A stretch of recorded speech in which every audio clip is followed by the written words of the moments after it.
dunia gelap itu nganila kuwi. Dengan dilihat dari kaldera ini itu, Nah itu tadi yang begitu luas ya. itu nugel tanah Jawa sing kaping pisan. Lah nugel tanah Jawa sing kaping pindho dambu ngono tersebut. Soalnya di dalam peta Jawa Dwipa tanah Jawa 10.000 tahun yang lalu ya, itu 10.000 tahun lalu ya, antara Jawa Tengah dan Jawa Timur itu dipisahkan oleh selat. Ya, selat itu Selat Kendeng. Wah, kalau lali ya, Selat Kendeng Mediteran apa Mediren lho. Kuwi iki di petanya ada peta Jawa Dwipa kuno ya. Lah, selat kuwi sing saiki dadi Jombang, Blitar, Mojokerto. Saiki dadi daratan. Yeah. Kediri kuwi. Karena meletusnya seluruh gunung di zaman 10.000 tahun yang lalu di tanah Jawa, laharnya debunya itu menutup selat itu menjadi daratan. Sing saiki menjadi kota Jombang, Blitar, Tulungagung, Mojokerto, Kediri gitu. Kuwi selat. Makanya struktur tanahnya itu daerah situ tuh labil. Tapi sumber minyaknya itu besar. Karena kan itu dulu laut. Kayak Cepu, Bluro itu biar selat, Bud. Termasuk Semarang itu selat. Purwodadi, Bluro itu selat dulunya. Dipisahkan. Minyak. Lah Gunung Muria itu biar pulau tersendiri. Karena selat, ada selat yang memisahkan toh. Jadi Purwodadi, Bluro, Cepu itu biar selat. Itu tadi. Jadi dalam pulau tersendiri. Zaman 10.000 tahun yang lalu ya, meledos ya, munculnya bleduk kuwu ning Purwodadi asalnya sekolah lahar bledosnya Gunung Ungaran tembusnya akhirnya sampai jadi bleduk kuwu ning Purwodadi. Makanya daerah Purwodadi ini labil tanahnya karena itu dulu selat laut itu dulu, tapi dan banyak kandungan kapurnya. Makanya terkenal sentra tambang kapur ning Purwodadi Grobogan untuk bahan semen. Karena banyak dulu kan laut situ, dan banyak kandungan minyaknya di situ. Termasuk Jombang, Mojokerto, Tulungagung itu banyak kandungan minyaknya.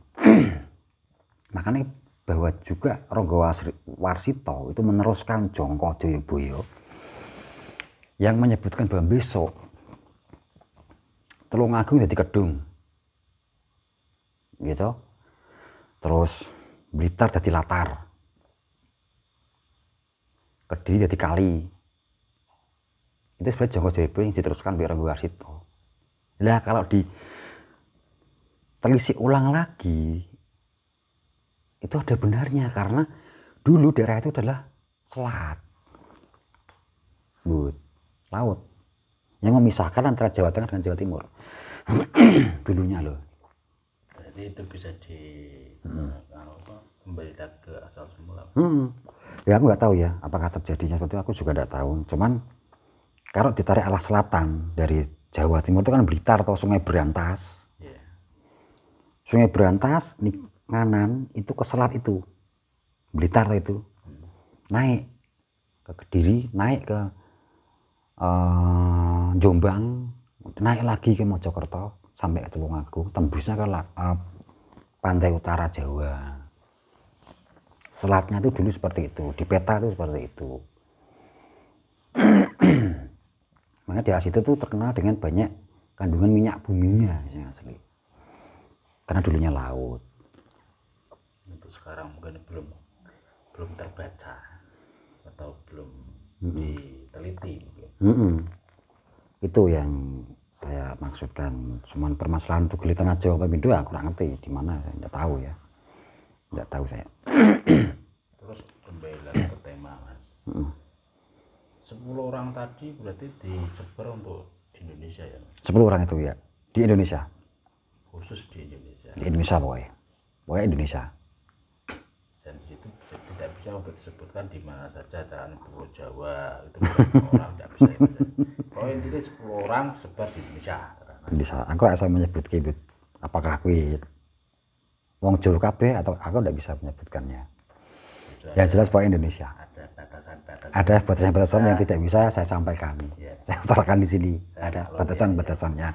Ya pokoknya 10 orang itu yang nantinya akan membangun Indonesia menjadi mercusuarnya dunia, menyatukan seluruh masyarakat dari berbagai macam keyakinan dan agama menjadi satu rukun gitu loh. Intinya bahwa memberikan suatu pengetahuan pembinaan pengetahuan ya. Intinya adalah satu, kembali ke budi, kembali ke sifat ketuhanan maksudnya yang ada di dalam diri setiap manusia. Intinya artinya seperti itu, menyatukan semua unsur yang berbeda menjadi satu, kesatuan. Dikatakan itu sebagai wakil atau tangan Tuhan juga. Itu yang saya maksud. Jangan lupa bahwa setiap ya gini ya, Tuhan itu menciptakan manusia-manusia yang dikehendaki atau pilihan itu gunanya untuk membuat keseimbangan sebagai penyeimbang alam dan seluruh isinya. Jangan lupa itu penyeimbang, Bu. Kalau tidak ada manusia-manusia pilihan sehingga urip yang tugasnya sebagai penyeimbang, penyelaras dari alam semesta, ya dunia akan goncang, kan gitu.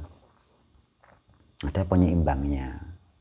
Ya, mereka yang jadi pilihan Tuhan itu yang menjadi penyeimbang dari tatanan kehidupan dan alam semesta.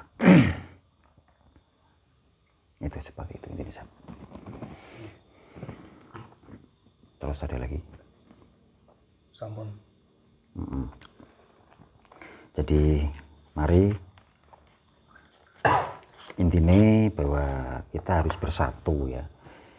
Jangan jadikan perbedaan itu menjadi sebuah penghalang atau menjadi konflik. Jangan. Tadi perbedaan itu menjadi kita semakin mawas diri. Dalam perbedaan itu terdapat sebuah satu kesatuan. Gitu. Karena Tuhan menciptakan manusia itu untuk membuat kedamaian dan keharmonian di dunia ini, tidak untuk membuat kerusakan, tapi membuat keharmonian, kedamaian untuk seluruh umat manusia di seluruh dunia ini.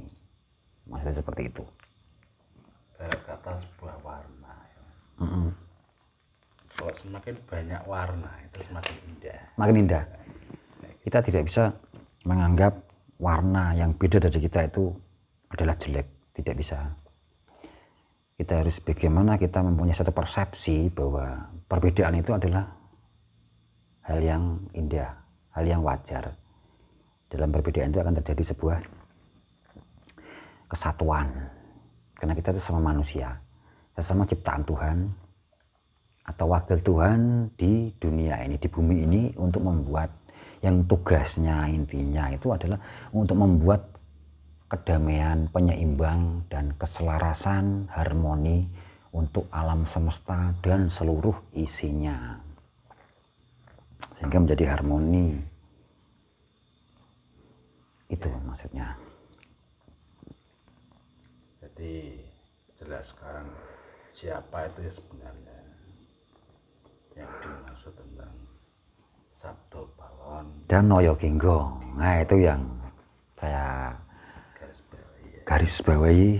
Sebenarnya itu tidak salah masyarakat mempersepsikan bahwa Sabdo Balon itu semar. Tidak salah, itu ada hubungannya masalahnya. Karena selama ini tidak ada yang bisa untuk menjangkau ke situ sih, menjelaskan menjelaskan sampai sedetail gitu.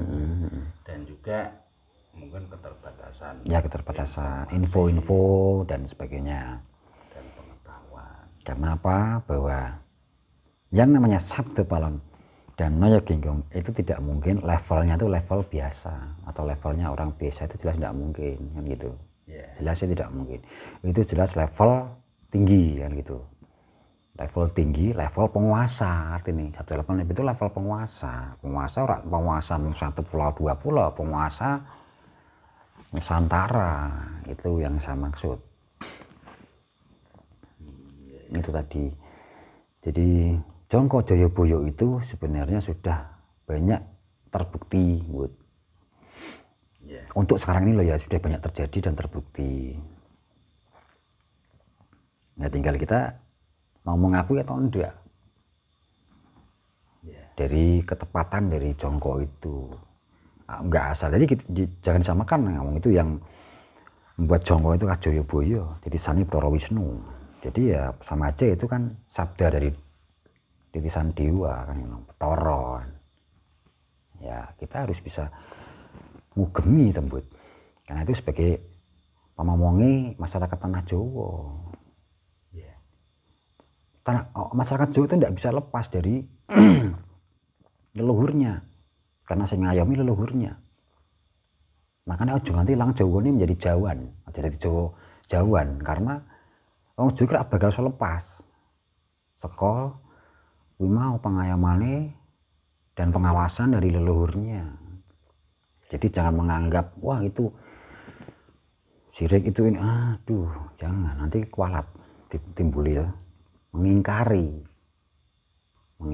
akan sebenarnya itu pun juga terjadi. Jadi semenjak Pak Karno, istilahnya zamannya Pak Karno dulu juga pernah bilang kan, kita jangan melupakan jas merah. Itu tadi jangan melupakan sejarah atau istilahnya jangan melupakan asal usulmu. Kan Pak Bung Karno kan bilang, jangan melupakan asal usulmu. Sejarah asal usulmu. Nah disitulah bangsa yang besar itu bangsa yang mengenali sejarahnya, asal usulnya. Mengubur daripada sejarah. Bukan, kalau mengubur sejarah itu pokoknya bukan bangsa besar namanya, gitu. Karena tidak mungkin adanya kita tanpa mereka. Oh ya jelas, tidak ada mungkin bangsa itu menjadi sebuah bangsa jika tanpa ada suatu gula wentai dari leluhur, dari pepunden-pepunden. Itu yang intinya itu seperti itu. Ya tergantung dari gimana kita menyikapinya. Percaya monggo, ora ya terserah. Wah itu kan tergantung dari masing-masing dalam mempersepsikannya kan. Tapi yang saya kan itu kalau kita melupakan sejarah itu sangat disayangkan ya Mas. Dengan nilai keberagaman yang begitu banyak, beraneka warna dan beraneka istilah zaman dahulu yang begitu kental dengan keanekaragaman budaya dan sebagainya di situ. Iya jadi sekarang inilah. Ya tadi dengan berbagai macam warna dan perbedaan itu justru harus menjadi sebuah kesatuan. Itulah seninya di situ. Dalam menyikapi sebuah perbedaan itu seninya di situ. Betul. Ya. Itulah bagaimana sebenarnya Tuhan itu menciptakan perbedaan itu, bagaimana kita bisa menyikapi perbedaan itu menjadi sebuah kesatuan. Kan Tuhan menciptakan manusia juga masing-masing berbeda-beda, wajahnya beda-beda, kulitnya beda-beda, wataknya beda-beda, karakternya beda-beda. Ya enggak? Tumbuhan pun berbeda-beda, enggak ada yang sama. Ono bayi, ono kangkung, ono sawi, ono jati, ono cemoro, lain-lain dan sebagainya. Hewan pun juga berbeda-beda bentuknya. Tapi sebutannya kan makanan masih. Ya tetap satu. Tumbuh apa sayur-sayuran tetap sayur-sayuran makanan. Tujuan satu itu memberikan manfaat bagi sesama. Sayuran untuk manusia dimakan. Pohon-pohon digunakan manusia untuk membangun rumah dan sebagainya. Karena setiap makhluk itu mempunyai daya hidup yang menghidupi. Daya urip sing hanguripi sak padane urip. Itu mutlak murni. Hukum dari setiap makhluk diciptakan. Daya mempunyai daya hidup yang menghidupi sesama makhluk. Sesamanya maksudnya. Itu artinya lebih dalamnya itu seperti itu. Ada pertanyaan lagi ya? Cukup.